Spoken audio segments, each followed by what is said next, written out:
নমস্কার, টিএনও নিউজে আপনাদের স্বাগত। আমি এআই নিউজ অ্যাঙ্কার পাখি। গভীর রাতে কুমারঘাট শহরের পিডব্লিউডি ডাক বাংলা সংলগ্ন হালাইমুড়া এলাকায় 3 যুবকের তাণ্ডবে রক্তাক্ত হন টিএসআর জওয়ান দীপক রিয়াং ও এসপিও উজ্জ্বল দেবনাথ। অভিযুক্তরা পরাশর দেব ও রাজদেব দেব, উভয়ই হালাইমুড়া 5 নম্বর ওয়ার্ডের বাসিন্দা এবং কুনাল শের মূলত শিলচর নিবাসী। তিনি বর্তমানে কুমারঘাটে ভাড়াটে হিসেবে বসবাসরত। এসপিও উজ্জ্বল দেবনাথের মাথা ফেটে যায় এবং দীপক রিয়াংয়ের মাথা ও বুকে গুরুতর আঘাত লেগেছে বলে জানা যায়। তবে এই গোটা বিষয়ে পুলিশ আধিকারিক কি বলছেন, চলুন শুনে নিন। যাই না, এরপরে তারা আবার ক্রস করে তারা আবার মোবাইল করতেছে, আবার তারা আয়া আবার নেটাজি কর্নার আবার পাইছে 2টার দিকে, 2টা 2:30টার দিকে। তখন আবার তারা কইছে তোমরা যাও না কেন, এখানে ঘোরাঘুরি করতেছে। এরপরে তারা আবার এদিকে গেছে গা। এরপরে যাওয়ার পরে আমরা বাইকের পিছিয়ে পিছিয়ে গিয়া তারা আবার কাউন্টিং করতেছে, পুলিশের বকাবকি করতেছে।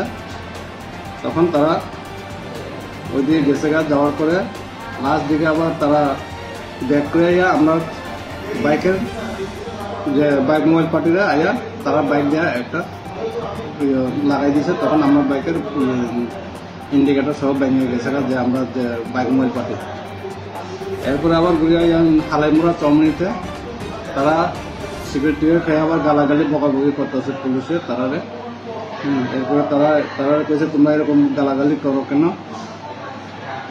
এরপরে তারা লগে হয়েছে। এরপরে লগে লগে এসপিও উজ্জ্বল দেবনাথ ওসিপিএসে জানাইছে। এরপরে তারা এখানে করে তারা আমরা যে বাইক মোবাইল পাঠিয়ে অ্যাটাক করছে। অ্যাটাক করে আমরা উজ্জ্বল দেবনাথ যে এসপিও তার মাথা ফাইটে গেছে। এরপরে টিএসআর যেটা দীপক রিয়াংয়ের বুকে গুরুতর আঘাত পড়েছে, ইন্টারনাল আঘাত। এরপরে তারা হসপিটালে নিয়ে গেছে, হসপিটালে নিয়ে তারা চিকিৎসা করেছে। এরপরে আবার তার অবস্থা বেগতিক দিয়ে তারা কৈলাসর হাসপাতালে রেফার করছে। এখন আবার কৈলাসর হসপিটালে তারা চিকিৎসা দেয়।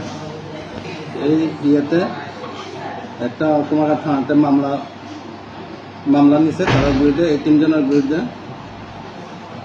বিরুদ্ধে মামলা নিছে। এরপরে আজ মামলা নিয়ে এরপরে তারা কৈলাসর কোর্টে প্রেরণ করা গেছে। এখনকার মতো সংবাদ এ পর্যন্তই। পরবর্তী নিউজ ও আপডেটস দেখার জন্য অবশ্যই চোখ রাখুন টিএনও নিউজের পর্দায়।